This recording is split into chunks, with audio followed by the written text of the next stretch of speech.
पे उस लड़की को काटा गया कुल्हाड़ी से, उसके बाद कितने घंटे हो चुके हैं? मुख्यमंत्री जी, आपके पास शायद जवाब होगा इसका, तो जरूर दीजिएगा। जरूर बताइएगा इस देश की, इस उत्तर प्रदेश की जनता को, जो आपने इतने बड़े बड़े दर्प के शब्दों में कहा था कि जो अपराधी हैं इस देश में बचने वाले नहीं हैं, वो कौशाम्बी में करके निकल जाते हैं और आपका पुलिस प्रशासन अभी तक देख रहा है। महिला प्रताड़ना, महिला उन्माद, महिला पे बलात्कार, महिला की हत्या, महिला के ऊपर कितने अनाचार जहां पे उत्तर प्रदेश की खबरों में छांट के दिखाइए। अगर आपका घर न भर जाए 7 दिन में तो आप कहिएगा कि ये लोग जो बातें करते हैं वो जुमला है या फिर वो सच्चाई है। सरकार और प्रशासन और पुलिस के प्रति जो उनकी जो रवैया हो गया है लोगों में कि किसी को किसी का डर नहीं है, तो ये उन्मादी लोग ही कर सकते हैं, उद्धत लोग ही कर सकते हैं। हम बड़े खुश थे कि ये जो बातें, जो जुमले निकल रहे हैं, उत्तर प्रदेश को उत्तम प्रदेश किया जाएगा। नहीं मालूम था कि हमारा प्रदेश महिलाओं की सुरक्षा को लेके उद्धत प्रदेश हो जाएगा। उत्तर प्रदेश में योगी सरकार लगातार महिलाओं के सुरक्षा को लेकर तमाम दावे करती है, लेकिन इस समय जिस तरीके से उत्तर प्रदेश में महिलाओं के साथ जो घटनाएं घट रही हैं, कहीं ना कहीं वो देखने वाली नहीं है। अभी हाल ही में कौशाम्बी में एक महिला को कुल्हाड़ी से काट दिया जाता है, वो भी रोड पर। इसी कड़ी में बातचीत करने के लिए मेरे साथ हैं कांग्रेस के प्रवक्ता हैं सुधा मिश्रा जी हैं।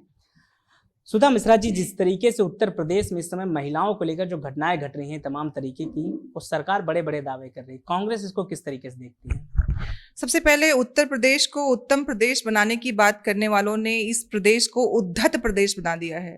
उद्धत प्रदेश में इसलिए कह रही हूँ कि यहाँ पे लोगों के अंदर जो उन्माद फैला दिया गया है, सरकार और प्रशासन और पुलिस के प्रति जो उनकी जो रवैया हो गया है लोगों में कि किसी को किसी का डर नहीं है, तो ये उन्मादी लोग ही कर सकते हैं, उद्धत लोग ही कर सकते हैं।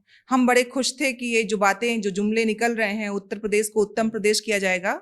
नहीं मालूम था कि हमारा प्रदेश महिलाओं की सुरक्षा को लेके उद्धत प्रदेश हो जाएगा।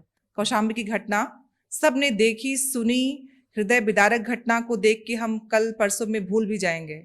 लेकिन क्या कभी हमने सोचा कि ये घटनाएं आखिर लोगों को कैसे इतना ज्यादा शक्ति दे रही हैं कि वो सब ऐसी घटनाएं करने पे मजबूर हो रहे हैं और घटनाएं होती जा रही हैं? इसका कारण कौन है?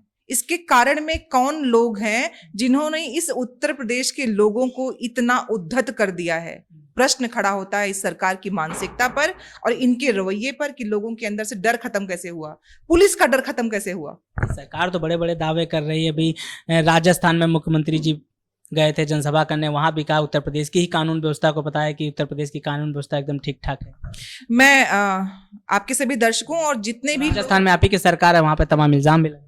मैंने कहा ना कि आप सभी लोगों से मेरा सिर्फ एक अनुरोध है, जो हमें देखते हैं सुनते हैं, और आप सभी से कि एक बार पेपर उठा के देखिए, उनकी कतरनों को छांट के रखिए। महिला प्रताड़ना, महिला उन्माद, महिला पे बलात्कार, महिला की हत्या, महिला के ऊपर कितने अनाचार जहां पे उत्तर प्रदेश की खबरों में छांट के दिखाइए। अगर आपका घर न भर जाए 7 दिन में तो आप कहिएगा कि ये लोग जो बातें करते हैं वो जुमला है या फिर वो सच्चाई है। दिक्कत इस बात की है चूंकि इनको खबरों को दबाना, खबरों का लोगों तक न पहुंचाना, जो लोग 80-20 कर सकते हैं वो कहां महिलाओं के बारे में बात करेंगे। महिलाओं का आदर और अनादर वही लोग कर सकते हैं जिन्होंने महिलाओं का सम्मान करना असल में सीखा हो। मात्र ये कह दो कि नारी बंधन, अरे नारी बंधन हमें चाहिए ही नहीं, हमें अपना सम्मान चाहिए, हम गर्व से सड़क पे निकल सकें। लेकिन कैसे निकलेंगे आप? 112 डायल पे काम करने वाली महिलाओं के साथ देखा आपने, अनवरत वो बच्चियां क्या मांग रही थी, 12,000 से 18,000, और सरकार करोड़ों खर्च कर सकती है हर जगह,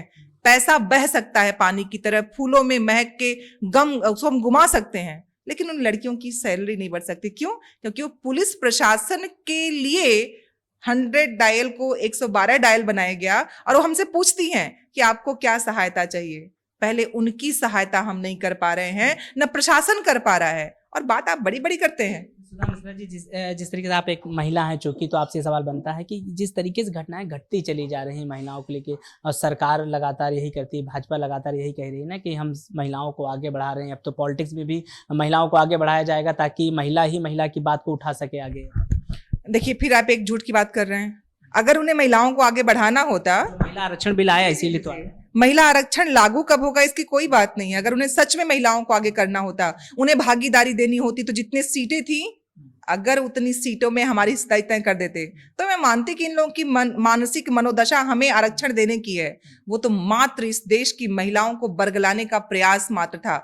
नए नए शब्द गढ़ दीजिए, नए शब्द लाके रख दीजिए, इससे आपका जो उद्देश्य है वो साबित नहीं होता है। नए शब्द लाके भरमा रहे हैं जनता को, जबकि इनकी असल जो मानसिकता है वो हम महिलाओं को पिछड़ा ही रखने की है। ये कभी नहीं चाहते, इनकी विचारधारा महिलाओं को सम्मान देने की है ही नहीं। तो हमारे सम्मान और आरक्षण की बात एक सवाल, अच्छा क्या लगता है महिला आरक्षण बिल की जरूरत है या जो महिलाओं के प्रति जो घटनाएं घट रही हैं इनको रोकने की जरूरत है? क्या इसके लिए कुछ अलग तरीके से चीजें बनाई जाएं या महिला आरक्षण बिल जरूरी है? पहले देखिए, मैं हमेशा कहती हूँ कि अगर हमने समाज अच्छा बना दिया, अगर आपने समाज में महिलाओं को जो सम्मान मिलना है उसके हिसाब से माहौल तैयार कर दिया, आपने हमारी हिस्सेदारी समाज में हम गर्व से कहीं जा सकें, लोग हमें उस स्थिति में न रखें जहां पे हमें डर लगे घर से निकलने में, अगर वो समाज बन जाएगा फिर हम आपसे आरक्षण मांगेंगे क्यों? तो यहाँ पे जरूरत है कि प्रशासन, शासन और जो व्यवस्थाएं इस देश को सुचारू रूप से चलाने के लिए बनी है उनकी व्यवस्था पुनश्च लागू हो। जो व्यवस्थाएं चल रही थी उनको ही कारगर किया जाए, न कि नए नए जुमले दिए जाएं। बहुत अच्छी व्यवस्थाएं थी, उन्हें खराब क्यों किया जा रहा है? उन व्यवस्थाओं को सही रंग से लागू क्यों नहीं किया जा रहा है? प्रश्न इसका है। आरक्षण किसको दिया जाता है? जिसको आपने पीछे ढकेला हो तो पीछे मत ढकेलिए, हमें बराबर खड़ा कर दीजिए। हमें देवी बना के मत पूजिए, हम आपको देवता बना के नहीं पूजने वाले हैं। हम अपनी संस्कृति में जो हमारे सांस्कृतिक चीजें हैं उसको अलग रखते हैं और जो साधारण जीवन होता है उसको अलग रखते हैं। यत्र नार्यस्तु पूज्यन्ते रमन्ते तत्र देवता। आप देवता तो पहले बनिए, तब स्त्रियों को देवी बनाइएगा। आप देवता तो बन नहीं रहे हैं। तो जो श्लोक है, कि मैं पूरी बात कर लूं, ये श्लोक है ना कि यत्र नार्यस्तु पूज्यन्ते रमन्ते तत्र देवता।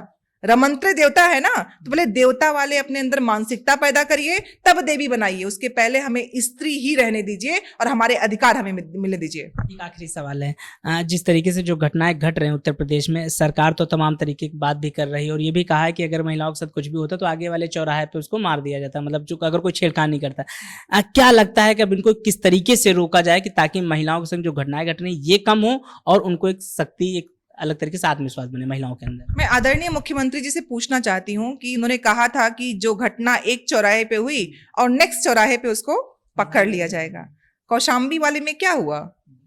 चौराहे पे उस लड़की को काटा गया कुल्हाड़ी से, उसके बाद कितने घंटे हो चुके हैं? मुख्यमंत्री जी, आपके पास शायद जवाब होगा इसका, तो जरूर दीजिएगा, जरूर बताइएगा इस देश की, इस उत्तर प्रदेश की जनता को, जो आपने इतने बड़े बड़े दर्प के शब्दों में कहा था कि जो अपराधी हैं इस देश में बचने वाले नहीं है, वो कौशाम्बी में करके निकल जाते हैं और आपका पुलिस प्रशासन अभी तक देख रहा है। कब, कैसे, इसका उत्तर आप देंगे, जरूर बताइएगा। तो शुक्रिया। थी मेरे साथ सुधा मिश्रा जी, साफ तौर पर बता रहे हैं, जो कांग्रेस के प्रवक्ता हैं, कि जिस तरीके से उत्तर प्रदेश सरकार हो या देश की सरकार हो, महिलाओं को आगे बढ़ाने के दावे तो करती है, लेकिन उत्तर प्रदेश में जिस तरीके से महिलाओं के साथ जो घटनाएं घट रही हैं तो कहीं ना कहीं उस पर सरकार रोकने में नाकामयाब है। कैमरा पर्सन साकेत के साथ मैं Avinash, the Inquilab express, Lucknow.